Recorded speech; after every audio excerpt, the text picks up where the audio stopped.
Hey there, everybody, and welcome back to the Disconnected. I'm here with Bret and Joe from AGFA, who is one of my favorite labels, just putting it plain and simple. And welcome, you guys. Glad to have you on here. Thanks, man. Thank you. Thanks so much for having us. I talk a lot about the Vinegar Syndrome partner labels, Vinegar Syndrome as a whole, and you guys seem to be one of the more exciting ones for me, at least, because this is coming from the sense of me trying to champion the archiving of film, and that's what you guys are at heart. Can you explain what AGFA is for somebody that doesn't know who they are? Yes. I know that's a huge question. Go for it, Bret.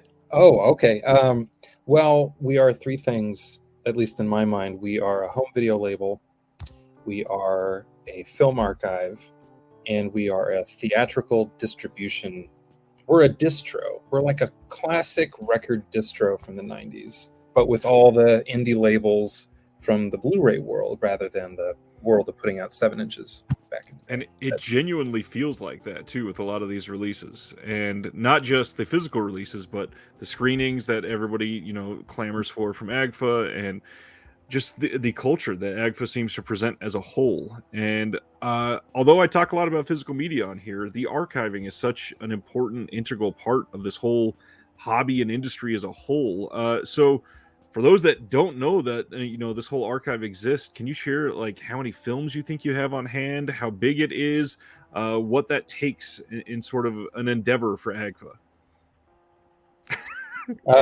Well, on the theatrical side, we have about 1,400 titles, which is pretty considerable, as we've gathered something like 50 or 55 different partners. Everyone from Arrow and Severin and Vinegar Syndrome, all the way down to folks who just like they personally own one movie.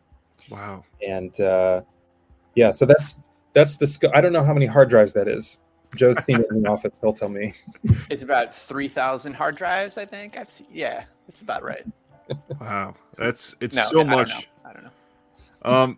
The amount of work that you seem to be putting out, and again, a lot of people think about the physical side, and it's maybe 1 or 2 releases a month, but you guys are just always moving along, and I really try to get people tuned into that, because there's so many things that you can do, and the screenings is just another thing, because I know there's at least one theater in my area that I can go to and say, hey, AGFA has this available, could you possibly schedule this for a night, and they'll pay you for a screening.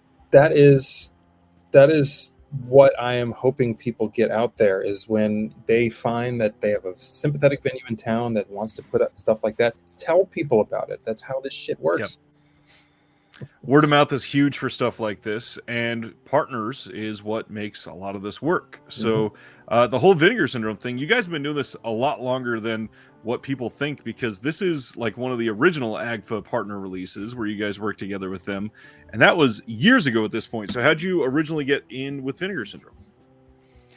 Well, yeah, first of all, you're so kind, Ryan. You're so all these like compliments coming out. I don't think we ever hear things like this. So it's like, if we're a little taken aback, apologies, because we're just like soaking it in. It's really nice. Well, so thank one you. of the things I try to do, and this touches on that, but on this channel, I really try to put the human faces behind this, because no offense to fans of the hobby out there, but there seem to be a lot of entitlement and some people out there that don't really know what they're talking about, trying to spread not just misinformation necessarily, but they just don't have the education of how much work this actually takes.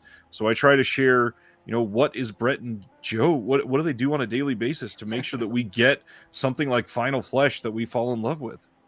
Right. Well, back to your question about Vinegar Syndrome. That's an easy one to answer. I think so. I started out with AGFA. I was originally at Alamo Draft House here in Austin, Texas, and I was art director of Alamo in a program. I'm still a programmer, although I no longer work for Alamo. I work for AGFA now.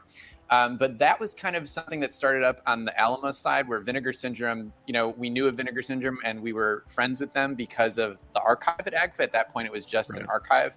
But when Vinegar Syndrome really started kicking it in and releasing tons of stuff, we wanted to screen it all. So we started doing a Vinegar Syndrome series and just working with them whenever we could to screen things.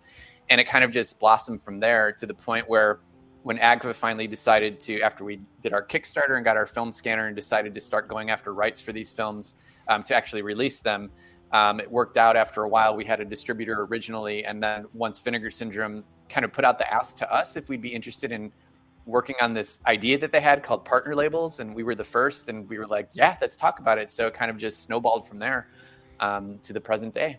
And that's how we know them. That's amazing. And now you guys are releasing pretty much at least one title a month, it feels like at this point. So that's exciting. And it goes back even before the Vinegar Syndrome partnership. You guys were releasing some stuff on your own. Mine is here signed by Tom Savini, because this is my favorite thing he's appeared in. Effects. This is one of the ones I love. What were you going to say, Bret? Oh, I said that's sick. That's a very out of print disc at the moment, I think. I brought that to him here in Kansas City at Crypticon, and he giggled a little bit when he saw it. I don't think it's one that he signs very often. With these earlier releases, they kind of came out of nowhere, because a lot of these titles were obviously they were not in print on any other label. These aren't, other than like some of the Something Weird DVDs. These are not ones that people saw very often. So how did you choose these original titles to put out? It was all, we had no idea what we were doing at first. I will say that. It was all driven by passion and by the seat of our pants. And it was at that point just Sebastian Del Castillo, who is the head of film restoration at AGFA. I'm creative director at AGFA. Bret is theatrical director. So everybody knows. So it was just Sebastian and I at that point. And really, we kind of had a dream. You know, we were like, we love everything about AGFA and everything that's here with all these prints. Is there any way we can just start maximizing that and getting them out there more instead of just doing screenings? And we were like, well, we can start getting rights to movies and putting them out. And that's what led to the Kickstarter to get a scanner. And that's what led to the label. And I think we knew when Lisa Petrucci and Something Weird came into the picture, that was kind of before the label started. I knew personally, like that was it. Like we have to do this. This is like, Something Weird was so influential for all of us and so important. So we had to do it. So I think doing the Zodiac Killer first was kind of a no-brainer. And I always, like, at the beginning laughed about it, because I was like, I will take the hit for this if it's a total failure. Like, this was, you know, I wanted to do the Zodiac Killer because this movie was, I thought it was incredible. It needed to get out there. And luckily it kind of struck a chord with people. And I think we just kind of hit the ground running without knowing what we were doing at all. And I think that passion kind of drove it and hopefully kind of seeped out of the releases and into people that were watching them. So, yeah. They certainly do. You can feel Bat Pussy the moment you start watching it. I like to compare Bat Pussy to Warhol. I think it's a fantastic object that we should be protecting and preserving. Which we currently I will stand by that. They all deserve to be archived. One of the things that I point to, and this will be the last of the semi-older releases, a lot of people ask me, what's the first AGFA I should buy that's not on the Vinegar Syndrome site? And this is the one I go to, because this is, I mean, first off, it's a very famous title as well, beyond just the physical release here. But how did this come about? Because this seems like it would be a very different type of story. Yeah, wow. I mean, it's a very long story, the history of Hollywood, you know. Yeah. But Bret, go ahead. Oh, geez. Well, I would say that it was originally through Fantastic Fest, because AGFA was birthed from Alamo Drafthouse, the movie theater chain. And then Fantastic Fest happens every year in Austin. AGFA is always participating. And we saw the audience reaction to it. And also there is an American who's helped the filmmaker do some of these films, and he is the sort of, he's the conduit for it. So there existed an opportunity for it to get out there at a larger scale beyond just fests. And here we are. You have it in your hand. It is a treat to be able to see something like that. That is like a snapshot of a completely different culture, and something that you would not be able to grab onto without a partner like AGFA. So again, I always will champion a label that will do something like that, because it can be very risky for sure. Totally. But you know, there's a certain bat signal that goes out when we treat something like Bad Black with the same reverence as Ingmar Bergman's Wild Strawberries or something like that. Right. You know, it's Criterion Collection level for us. Well, I mean, that is a perfect segue for, it seems like to me over the last, probably 12 or 15 months, that the releases coming out of AGFA seem to have a little more prestige. Like they're ramping up the importance. The biggest one that started that for me was the release of the Leather Boys with Shout Factory. Right. It felt amazingly special, and then this one came out of nowhere as something that I don't understand how not everybody bought immediately. Is there was that like an internal thing? Does anybody else feel that same sort of feeling where it feels like a prestige change? Oh yeah, Yeah. absolutely. Yeah, the Leather Boys was so out of left field. It was a partnership with Shout Factory where we were pitching each other titles from the Shout Factory avails to do, and Interesting. the ones we had, they were like, what about the Leather Boys? And so we're like, we hadn't considered it really that hard. And then when we did, we thought, oh, this is like a perfect archival project Right. to get behind. And I think the film plays wonderfully. That reminds me that I should give it a screening in LA, because I occasionally book stuff in LA. So. Nice. Yeah, and that one was a milestone, I think, on the restoration side for Sebastian, who oversees all of that, because I think that most of the time what we were working with is old prints that are very dirty. It's like the only one in existence. It's been through a projector 1,000 times. But with the Leather Boys, they delivered the negative to us, and it was absolutely pristine and gorgeous. So I think Sebastian working on that, it was more of a challenge for him to step up and actually do this thing. And I think all around on the whole team, everybody's input on that, we were just so happy with how it turned out. So thank you for bringing that one up. Yeah, that was a big deal, I think, when it got released. And obviously to see the Shout Factory name associated with that, they've got their own, reputation and long history. So a lot of people, I think, possibly considered that more, just have them being associated with it. But I've been ringing the bell for that one since day one. And now you brought up the restoration. My question is, some of these prints, like you said, they've got to be in awful shape. In a lot of these cases, is the restoration or finding rights for some of these, which is usually more of the jungle? It's like it's like case by case on every level. You just have no idea what you're going to get at any moment. I mean, you could track down the rights to a movie and sign the deal with someone, and then you discover that like the elements that you get from it are not what you expected. Right. So it's just any permutation of anything you could come up with in your mind has happened and will happen when it comes to tracking down rights and dealing with film elements or non-film elements. Maybe it's only a tape master. Maybe it was something that was shot on 16 millimeter and there's only a tape because it was edited on tape. So everything runs the gamut. We're currently ensnared in about 8 to 10 of these different Columbo style projects. Yeah. I've got one this month that's really tearing my brain in half, but but it's part of the job. We sign on to be Columbo. And if honestly, if we didn't have the movies, I probably would be doing something like PI work or whatever. Interesting. I would watch a show with you as the PI, Bret. I would totally watch that. It'd be great. As long as you don't cut the hair first.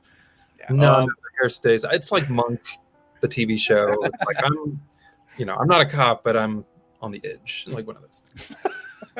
Loose cannon. Yeah. With the screenings with the Alamo and all that, you mentioned, the audience reaction. Do those screenings determine a lot of the time what you're actually releasing on physical because you're seeing a better response, or do you have a different highway system for that? Oh no, these are two parallel worlds. Right. Occasionally overlap when AGFA releases discs. Mm-hmm. Those titles go into the theatrical catalog, but I would say that the theatrical part was really an accident. Mm-hmm. And like Life on Earth itself, it just kind of blossomed and mutated and became this thing where we have a library that rivals competitors of ours. And I don't know, it's really nice to be considered like the place to go for the horror stuff. That really makes me feel good that we did the job. Yeah.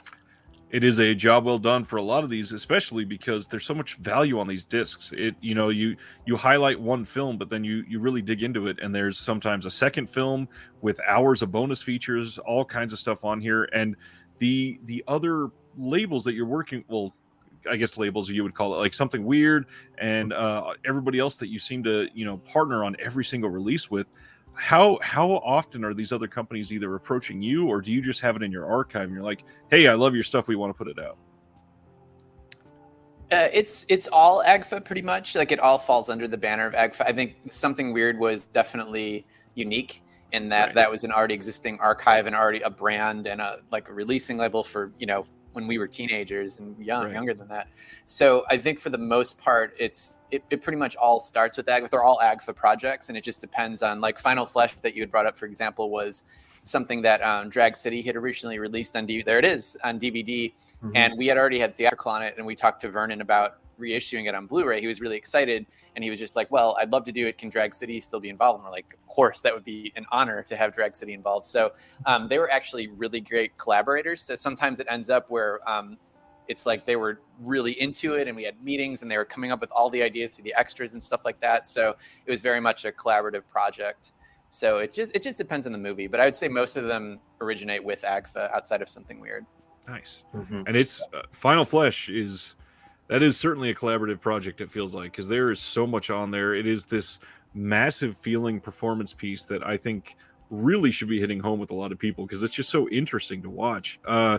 With releases like this, is there a certain like aesthetic or feeling that you're trying to get with AGFA releases? Because I mean, how many are you at now? Like 35-ish? Something. Yeah, we'll be up to 45 by the end of the year. Wow. Yeah. So is there something that you really try to hold on to with AGFA to feel like a company culture when you're putting them out? Go ahead, Brett. I've been talking for a few minutes. Well, I was thinking about it when you were asking the question, and to me, because my roots lie in video stores, and I grew up in LA and was the manager at Cinephile Video in the 2000s, one of the nice. And we had 40,000 tapes, and we were kind of like Facets in Chicago or Scarecrow in Seattle or one of those. Yep. And we had bootlegs out the ears in the early aughts of tapes that you had to get from places like Video Search of Miami or Eurotrash Cinema, a mail order back in the zine days. Yep. So to me, I think our label most represents that aesthetic of zines, word of mouth, personal appeals, personal vibes. You know. Yeah. It's like that's the beating heart of what we'll always be doing, even as we grow a little bit and kind of span out a little bit and do different kinds of releases. That core of what we are will always be there, because I think that's what we love too. Like Brett, I think that's such a great way to explain it, like the old bootleg tape labels back in the day, that it really feels like that. Because those catalogs would have Barf Bag Horror, and then they'd have weird Sexy Argentina, and then they'd have Misk, where Bat Pussy would probably be. I brought up this in regards to the entitlement of some of these collectors recently, about how somebody will, complain about a delay on a disc that you're not going to get it for another week or something like that. And I brought up the zine days and said, you will literally fill out some shaggy piece of cardboard, put it in an envelope, and send it and hope that in 5 months you get something. And you don't always get it. Is there anything from back in that day that you guys did that you just want to share some, your origins of physical media love, maybe? Oh boy, that would take up this entire thing. Yeah, that's what we're here for. Don't even get us started. Sure. Well, okay, so I had the benefit. I was very lucky to grow up in West LA, where there were just a lot of video stores. And I ended up landing at them right after high school. I first worked for a year at a 2020 Video, which was a chain here in LA that was half art house, half porn, or half Blockbuster, half porn is a better way to describe it. But like deeper art house than a Blockbuster would have. Then I worked for a year at Laser Blazer, which was an all Laserdisc store that at the moment when I was working there transitioned into an all DVD store. So I saw the beginnings of the high-end home video market kind of shift at that interesting moment. And then I spent a decade managing at Cinephile, where we were allowed to run unfettered in the catalogs of like mail order bootleg nonsense. And there were so many great suppliers that all had their quirks. There was 5 Minutes to Live, Video Search Miami, ETC, like I said before, Shocking Videos out of West Virginia. You could buy stuff at Mondo Kim's in New York pretty reliably. You could sometimes get that stuff at like other LA area video stores. Anyway, so I just learned about this world through zines and tapes. But the second, it's not like a love of VHS. The second that discs came, woo, out the door, tape, in comes the discs. And bowing down to people like Something Weird and their original run in 2001 of Image DVD releases, that is why we stack so much stuff on our shit, is because of those DVDs specifically, and how pivotal they were to Joe at a certain time in his development. And I was just babbling, so I'm sorry. No, you're good. That is the type of babbling we appreciate here. I was talking, just the origins of DVD, and then like in my store, we converted a lot of the tapes to DVD-Rs to still rent them. Oh wow. So we ditched the format. It wasn't like the format was what held the magic. It was just like it was the content or so. Which is what's so exciting. It's what's so exciting about the Blu-ray era is because the restorations are so good. This is my mantra that you can just reach out and touch time. You can feel time and space in a different era, and it's the best that your flat screen is going to do to get you there. I agree there fully. So, I literally just today I watched that brand new Guar documentary that just dropped on Shudder, and one of the things that it really kind of lit again in me is that some of these documentaries that shine just this light on a culture that you feel like suddenly you're a part of it after you watch it. A lot of these discs, I feel the same way. And one of my favorites from AGFA is this one, and I had the super old DVD, and it got scratched because of how many times I'd seen this.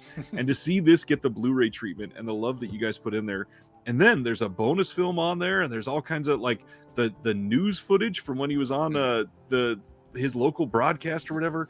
Astonishing to get something like that on Blu-ray in 2021.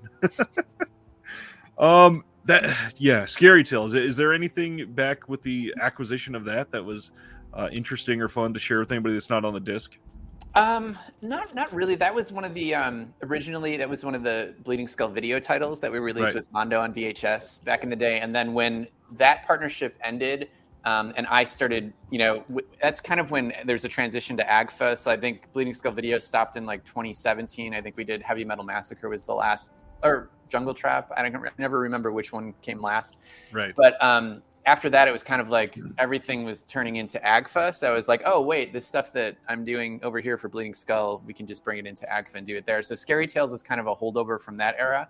And I think when we started doing AGFA and Bleeding Skull releases, I was thinking like, oh, which ones went out of print really fast that we can bring back and do better and like do big, like, special edition releases of. And Scary Tales was like first on the list. And Doug is so easy, the director, to work with. So he was just like, yeah, of course. So he's like gung-ho about doing all the commentaries and putting the extra movie on there. He's great. That's awesome. What about you, Joe, for physical media? When did you first really fall in love with it? Is when I would say probably when I was a child. I think there's like 3 points in my life that mark how I got here, especially appreciating physical media. One was watching Son of Svengoolie on TV when I was a child, which is I grew up in Chicago, so he was my horror host. And when I was like 4, I would turn on the TV and see him and just be like completely enthralled with the screen and just the movies he was showing. And I was scared of it, but I also really liked it. And then it was in early high school discovering Ed Wood and discovering his story and reading Rudolph Gray's Nightmare of Ecstasy, and then going to Suncoast and buying VHS tapes of Plan 9 and Bride of the Monster. Yeah. And just being, again, like completely like brain oozing out of my ears. Just, I was so obsessed. I got so obsessed with Ed Wood and everyone around him and the story. And then in college, the next major thing was discovering something weird at a video store called That's for Entertainment in Champaign-Urbana, Illinois, where I went to school at U of I. And I walked in there and I had heard of something weird and I knew about them, but I was too young to actually order anything because you had to be 18 or older to get it. Right. And so when I walked into that video store, and they had an entire wall of something weird that just said something weird. And it was all these neon boxes just facing out. And I was just like, just completely blown away. So I saw all the Herschel Gordon Lewis and Doris Wishman and like the Ed Wood pornos and stuff like that. So that was like the third moment where it was like I really got into it and started copying everything I rented from the video store and started getting the bootleg catalogs and ordering tapes, ordering DVD-Rs, got really into trading. And like, I don't know, probably like about 5 years after that is when Bleeding Skull started. So that's when it really, really kicked in for me, the obsession. Who did you mail order from?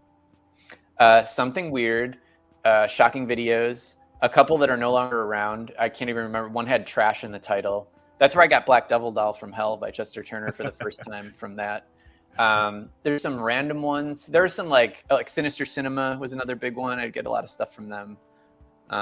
But Shocking Videos, they were the 5 Minutes to Live, which you had mentioned. Yes, the Lost and Found Video Night DVDs were just like. Yeah. I got to admit, That's for Entertainment is one of the best pun names of a store. It's so good, right? It's so good. Laser Blazer is obviously a famous one, but that's for Entertainment is pretty damn good.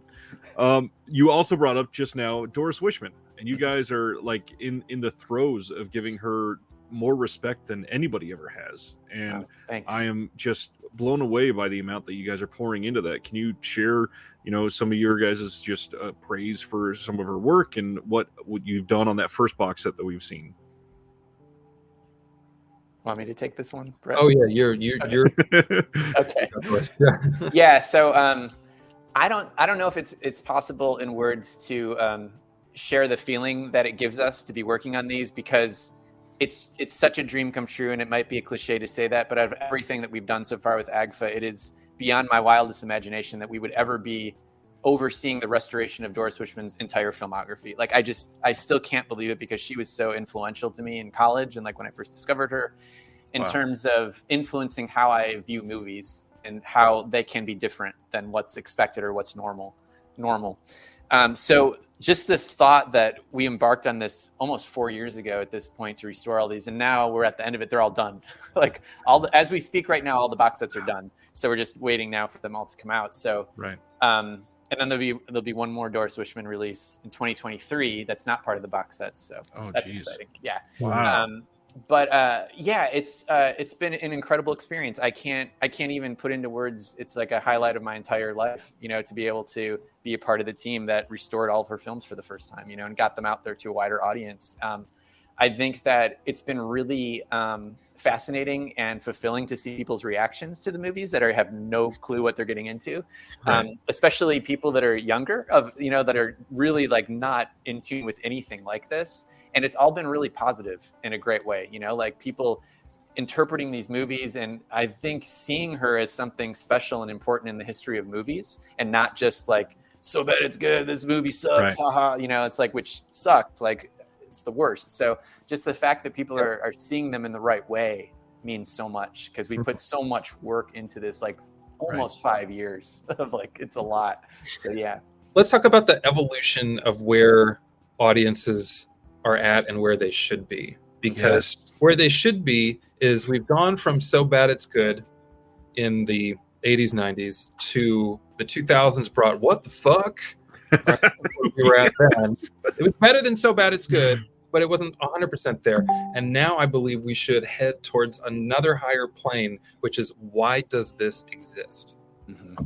Because it's a more empathetic look at the situation, and it actually provides some answers as to why do these exist. Because these films are so unique and off kilter. Why does it exist? And through these box sets, you can track the whole history of her, and there's all these supplemental materials, and you can find out, why does this exist? I not to like toot my own horn or anything, but for the history of this channel, one of the things I've always tried to share with people is, like, I don't really shit on any movies just because I didn't make the movie. And one of the phrases I always use is, every single film has been somebody's favorite film.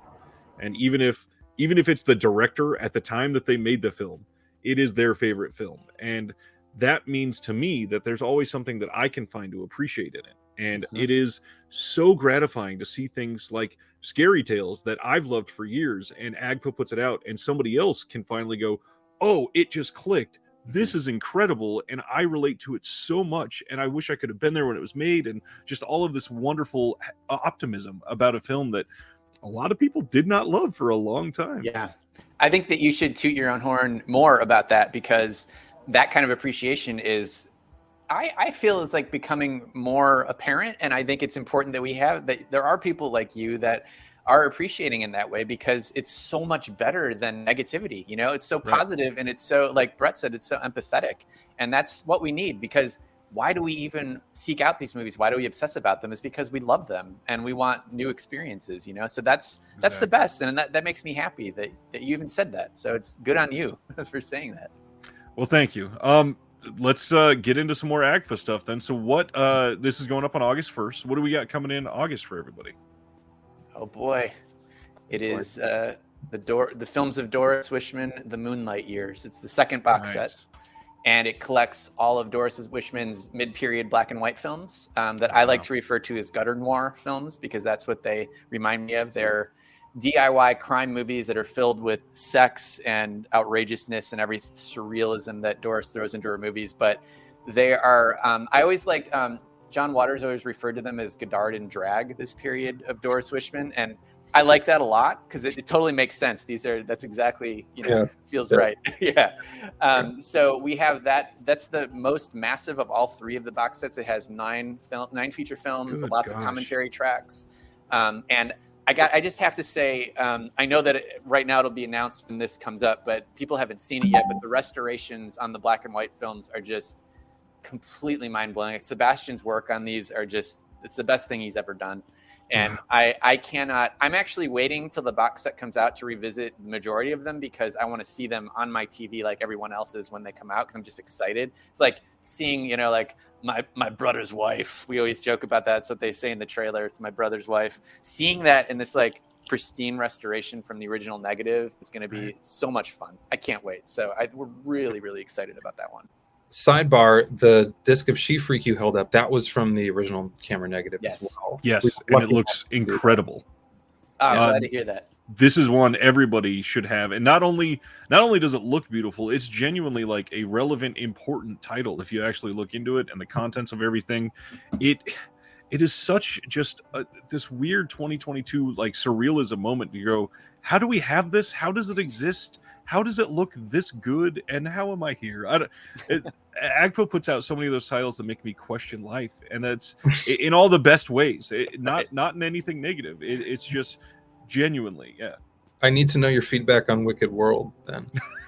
It's not my favorite, I will say that. I do think that I enjoy it more than Things and some others, but it's interesting. And not only do I appreciate it, I actually got a second copy to gift because I have patrons on this channel, and in I think it's my second month that I had patrons in my giveaway, I sent that so that they could actually experience it as well, and it was their first AGFA title, and it wasn't all negative, so that's a good thing.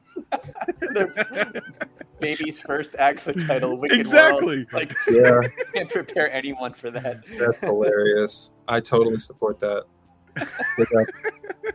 I try to do my best to program as much as I can for physical media, so I try to pick out titles for individuals, and I send people a lot of stuff. That was one that I very thoughtfully sent to that individual. So Doris Wishman, you've got 9 films on this box set, and obviously just through that first box set, like you said, I can feel the respect that this literally like an auteur is getting that never received before. And with this, is there an overarching theme that you really hope people grab onto from the second box set? I think that it's like what you said. I mean, me personally, I hope that people really watch these movies. I think watch them and tell other people about them and understand them for what they are, not what they aren't. And just really appreciate them and appreciate her and the uniqueness of her. And I mean, nobody else made films like her in the world, and no one ever will. And so for me personally, I think that's actually happening. We're seeing that, we're seeing people, I especially like on Letterboxd, people seeing these for the first time and just being like floored by, the surrealism of them. And that's what I would hope for. What about you, Bret? Well, I'm going to go back to the restorations because that's my entry point. Because everybody else on the team is so well versed in all the Something Weird canon, and I'm the only one who wasn't.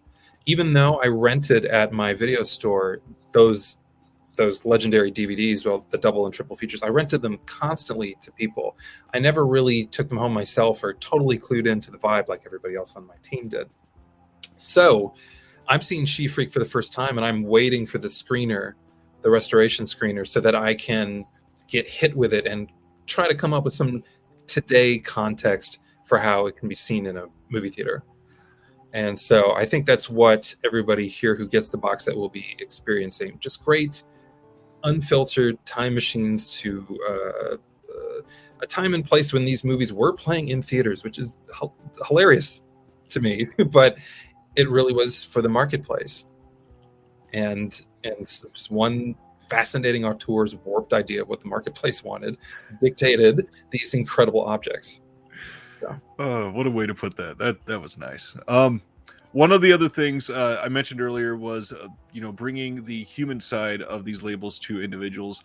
Another part is trying to teach them on some of the the behind the scenes things to allow for more transparency behind the labels. And I didn't warn you about this, so I'm curious what you can share. AGFA is a nonprofit, and one of the things that I've said for the longest time is to support this label by setting AGFA as your charity on Amazon Smile. I don't use Amazon that much, but it is the first thing that I found out that you guys could do. I went and set that day one, and I know that I've donated a little bit, but is there anything that you can share behind these discs that before you went into this business that shocked you with how much it costs? Oh, you mean the materials or the licensing or something like that? Yeah, everything. So if there's one overall portion of it that is like, man, if our consumers really knew how much this costs, maybe they'd understand a little bit. Yeah, you go first. But go ahead, Brett. Go ahead. I can think of how we do things way more inexpensively on the lab side than like Top Shelf Hollywood. Right. And the Top Shelf Hollywood will spend somewhere between 6 to 10 times what we would on a restoration. Right. I'll just say that. I would say if there's something, I guess the way I'm interpreting the question is, there's something I can say about AGFA that would be more transparent and humanize what AGFA is. I would say to remember that AGFA is a tiny little team, and we do everything under one roof, from inception of the release to the actual production of it when it goes off to OCN, who's part or the sister company of Vinegar Syndrome, who handles our distribution. We do everything on one roof. So I think always remember that there are 6 human beings behind every single AGFA release that care more than anything in the world about that release. And it's just everything to us. It's the reason why we get out of bed in the morning, is to make these things happen and to make AGFA happen, because we believe in the mission. So I think that's something I would communicate to people. And that goes for like any label, anybody doing something that is not part of a studio or not mainstream. It doesn't have major millions behind it. Always remember that there's actual people who love what they do behind it. And it could be, that could be for anything that you consume or anything that you like. Always remember that, because it's not faceless, even though some people, it's like not all of us want to be the face of anything these days, Exactly. So it's like, it's always good to keep that in mind. One of the things with AGFA that I have really tried to throw at people is film discovery. So for each of you, is there one that you would say, this is my favorite, and I really wish more people were checking it out right now? Like on the label, it's our own label? Yes. Huh. Jeez. I'm going to have to pull up our own. That's a lot. I'm doing that too, just to make sure like I see everything. It's only 39 titles or whatever. You don't have that memorized? Yeah. I mean, I think I got mine.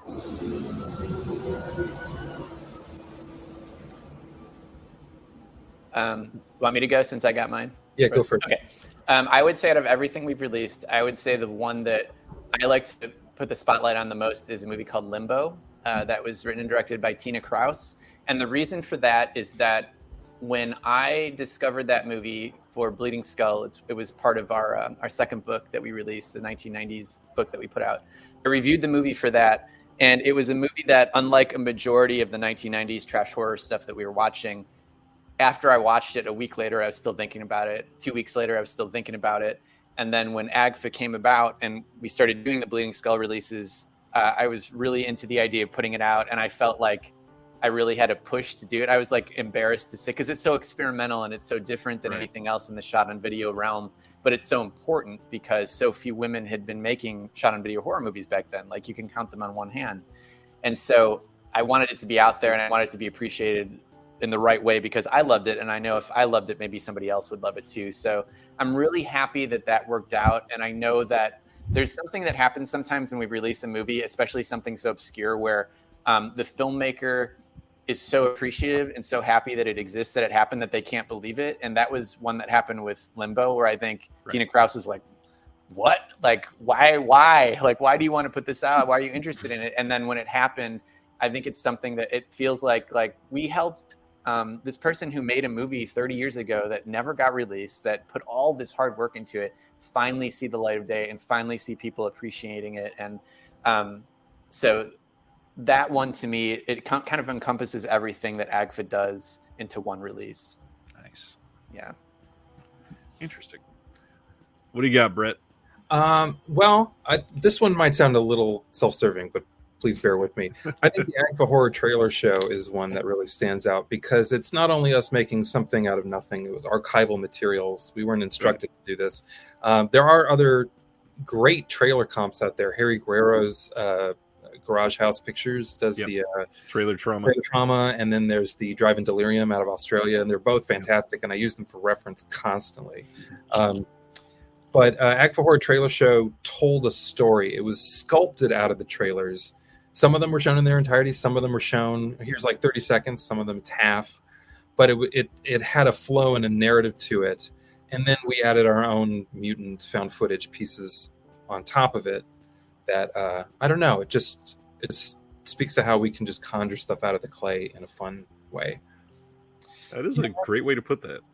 And then also I plucked out, where is it? Oh, geez, I had a second one, but I guess it doesn't matter too much. Oh, also, I was going to say that it was a sold out release. It was called Things to Come. It was on Chris Pelagi's endangered films list, and we unendangered it. Like, that was really cool. Yeah. Speaking of the endangered films list, I want to throw out there, because you just mentioned it, Joe, the Bleeding Skull books are astonishing for people that are into this sort of thing. I've not fully read through both of them. Because I'm trying to be semi well rounded. I'll go a little bit through one and then go to the next, and then go to some other John Waters book or something. And they are just so welcoming and so easy to jump in and out of, and discover things that you put on a list and go, God dang it, I really have to track this down now. And they're just wonderful pieces. And if you can find stuff like that, you can really ignite a passion for films like this that AGFA will eventually, hopefully fulfill a lot of them. Thank you so much. That's so nice to hear. I really appreciate that. Thank you. Absolutely. And I know that you can't give away titles or anything like that. Is there anything you can say for what's coming in the future, perhaps, or allude to, because it seems like you guys are growing at this point.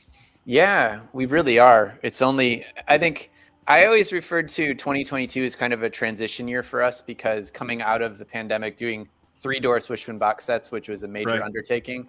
So I think the rest of the releases this year were almost like we're trying to figure out, okay, like what can we put out that's not going to take too much out of us, because these box sets are so like labor intensive. So 2023 to me is it's like an overdrive next year. So it's like we've been kind of planning for this year for a couple of years. So I think there's going to be a mix of bigger titles that we're really excited about that are kind of like stepping up for AGFA. There's also more experimentation in terms of the types of movies we're putting out. Bret had mentioned the AGFA Horror Trailer Show. If you're a fan of that, there's going to be another trailer show release that we've been working on for a while. That's going to be even more dialed in and crazy. So super excited about that one. And another box set is not Doris Wishman, another Doris Wishman release. There's a lot coming next year, and I can't wait. I can't even wait to get into it. It's like it's one of those things where you it's coming, and it's like you got to do like 6 other releases first, which is not bad. It's great. It's, excited to do all of them, but it's like, oh my God, I can't wait to get this one. I can't wait to get this one. So yeah, super excited. That's fantastic. Now in the realm of physical media across the board, are you guys collectors yourselves? Are you both into other labels, or is it mostly this type of label for you? I'm a big collector. Yes. Yeah. I'm all over the place. I started out on VHS and bootleg DVDs and DVDs back in the day, and the Something Weird DVDs were, a huge entry point. Right. But yeah, I actually was more picky before the pandemic, but when the pandemic hit, I got really, really into it. I got really into Blu-rays again. And I've just like almost doubled my collection over the past 3 years or so, because I've just been so into it. And I think that there's such a variety of stuff coming out. It's unbelievable. Not only like, I totally like at first when 4K UHDs came out, I was like, what? Like, whatever. And then Sebastian got one, and he's like, seriously, you need to check this out. Like, you need to get it. And I was like, I don't know, it's whatever. And then I was like, okay, well, now they're cheap enough where I can afford one. So I bought one, and I got a 4K Blu-ray, and I was like, holy shit, this is actually amazing. Like, so that kind of like kicked everything off. And I just think there's such an incredible variety, from the most obscure stuff you could imagine coming out on Blu-ray now to like beautiful UHD releases. So it really reminds me of the early 2000s for DVD. where it was just so much cool shit coming out all the time. Right. I love it. I love it. It's so nice now to be able to enjoy it. Yeah. There was just, I don't know if you tracked the announcement about Fran from Arrow broke off and started his own Radiance. label, Radiance, and they're gonna do 30 titles in the first year. And my jaw dropped. I was like, I hope they do that. That's awesome. Yeah, because it really is like the beginning of DVD. Right now is the time where we sort of like achieve that liftoff, and hopefully we'll have enough room to keep growing and have even more labels, because there doesn't seem to be a lack of hunger for any title. And the cool thing now, I mean, as toxic as the internet can be, it also has things like The Disconnected and things like this show where it's like super positive that didn't exist before. There was no way to do this. And so having this as part of it too is just like, it's like instant gratification, being able to find out and watch and listen to podcasts and watch videos with labels that you love and find out more about them, which is a huge bonus. I imagine it works the same way with bands now, in music. It's like the same type of thing where you can like get inside info immediately, like whenever anything's happening. So it's kind of cool. It's exciting. It is. The hard part that is probably a plus and a minus for a lot of people like you guys too, as well, is social media. The aspects of it are, it used to be great in the early days, and then like all the algorithms came in and started taking away clicks from people and exposure. And that's why I'm trying to do stuff like this, because otherwise some people may just never hear about it. And one of the things I did that you just kind of mentioned, I put out 8 different videos in a row of I called it The Boutique Labels I Collect and So Should You, and each one had at least 10 different labels in it. And the very last one I did was Vinegar Syndrome and all of the partner labels. And it's just, it shows so much how many are out there that you can really dive into. And so many of them are just like one specific genre, or even just one director, that type of thing, one era of film. And AGFA is one of those ones that I love because there's something there for everybody, no matter what you like. Just the filmography that you guys have released so far, they've all been really great choices. Thank you. How do you specifically, how do you choose, like, what, this one should be on a disc? Well, let's see. I think at this point it's a matter of what we're excited about, really, and what we have already. We have a massive spreadsheet of like the avails of stuff that's ready to go to disc right now. That's, it's huge, mostly because of Something Weird. Right. And then we have kind of like the stuff we want to go after, and then like the actual tab of what's coming up. And I think it's gotten a lot more collaborative over the last 6 to 8 months or so with the team. I think that we were in such a heads down survival mode for the pandemic at the time that it was like mostly just me doing home video for a long time. And then now, luckily, we were able to expand a little with everyone on the team, and kind of everyone's pitching ideas, and we're all kind of, taking some from here, from there, and making a really robust release schedule. And I think 2023 is the first year where you're really going to feel that. It's like input from everybody. So that's really nice. But it's really just, it's all driven by passion, I think, and what we like, our likes. Yeah. On the theatrical side, Bret, how do we support you the most like positive way that we can? Well, the thing I was about to say involves leaving the house. So I suppose it's about one's comfort level, and that's always it's a question that's in our minds every time we leave the house right now. But I have been hosting movies in LA for a few months now, and I'm fine. So I don't know what else to say other than I think it's time for us to return to the movies again. And I'm not saying that that's because of my job. I mean, literally myself, I am now going to the movies once a week, and I was not for the last, 10 years or something, going to the movies that regularly. So it's done something to me, and I think it's so beneficial. Like last night, at the Alamo in downtown LA, we showed Ringu. I had never seen it, and neither had 90% of the people in the 50 seat room. So it was a real experience, and it's something that I keep wanting to return to. And I think that just, feeling okay about that. Like if you can get there, then like you can get other places in your life too. Right. So theatrical is really important because it's teaching us how to be people again. Yeah, absolutely. I second that. Being in the same position as you, Bret, where I've been hosting movies here in Austin for the past 8 months, and I've been fine. And I agree. It teaches you. It's like relearning how to be with people again in a really great way. Mm-hmm. I had not been going to the theater very often, and just in the last month, or gosh, just in the last 2.5 weeks, I've gone 3 times. And the one thing I will say to everybody is, not shitting on them or anything like that, but your Thors and your Black Phone and all these other ones, they're gonna have quite a lot of people buying tickets. If you have a theater in your hometown that's going to show old catalog titles or something like that. One of the ones I just went to was the Tarantino and Rodriguez Double Bill of Grindhouse. I finally got to see it in a theater. If you got somebody that is showing old titles like that, they usually need more support than stuff like Thor.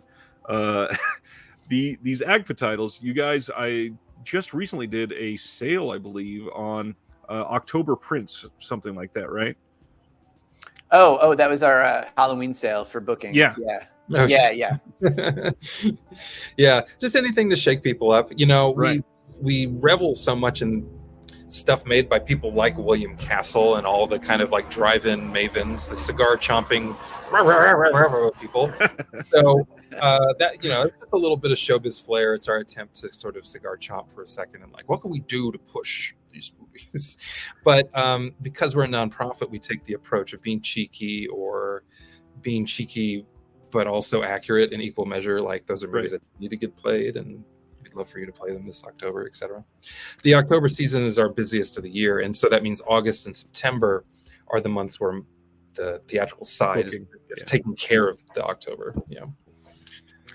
I will say, for those of you that don't venture out for some of these older catalog titles very often, it is not really something that's easily stated how much more it can develop your appreciation for some of these films. So even if it's something you've seen 20 times in your life, like I'd seen Assault on Precinct 13 literally probably 50 times at least, but then I got a chance here in Kansas City to go see it in 35 millimeter, and the way that it exploded my appreciation for that film is astonishing. It is such a beautiful movie, and not only in a room where they're showing it in such a pristine state, but with the room of fans most of the time, and to be able to have that camaraderie and shared like gusto towards a film is such a unique experience.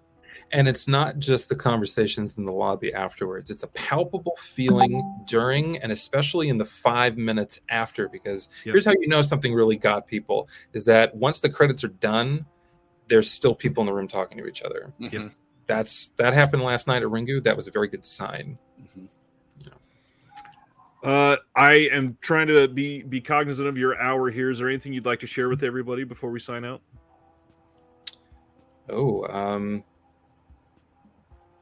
I don't know. There's so many other labels that are doing such great stuff. It's like, where do we start? I mean, I see more of it than I probably would if I wasn't doing this job. It's really fascinating to see what everybody is just kind of card dealing. You know, the most recent Severn box set announcement is pretty special. Yeah. Identikit, aka the driver's seat, looks awesome. I can't wait to card deal that to people. What else? I didn't know that there was a new version of, or an alternate version of Miami Connection that just showed up on the Vinegar Syndrome desk. Just lovely archival treats like that. Yeah, is what is really floating my boat. Like, not just, I mean, all of this is archival, but just the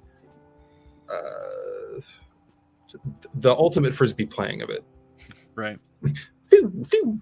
Just I just like the precision. It's like darts or the PGA or any precision sport. Thank you guys for your time. I am just astonished with how lovely that was. I hope you guys will come back someday and talk about, you know, some of these bigger box sets next year. Yeah. And everybody, all the links for AGFA is in the description below. And till next time,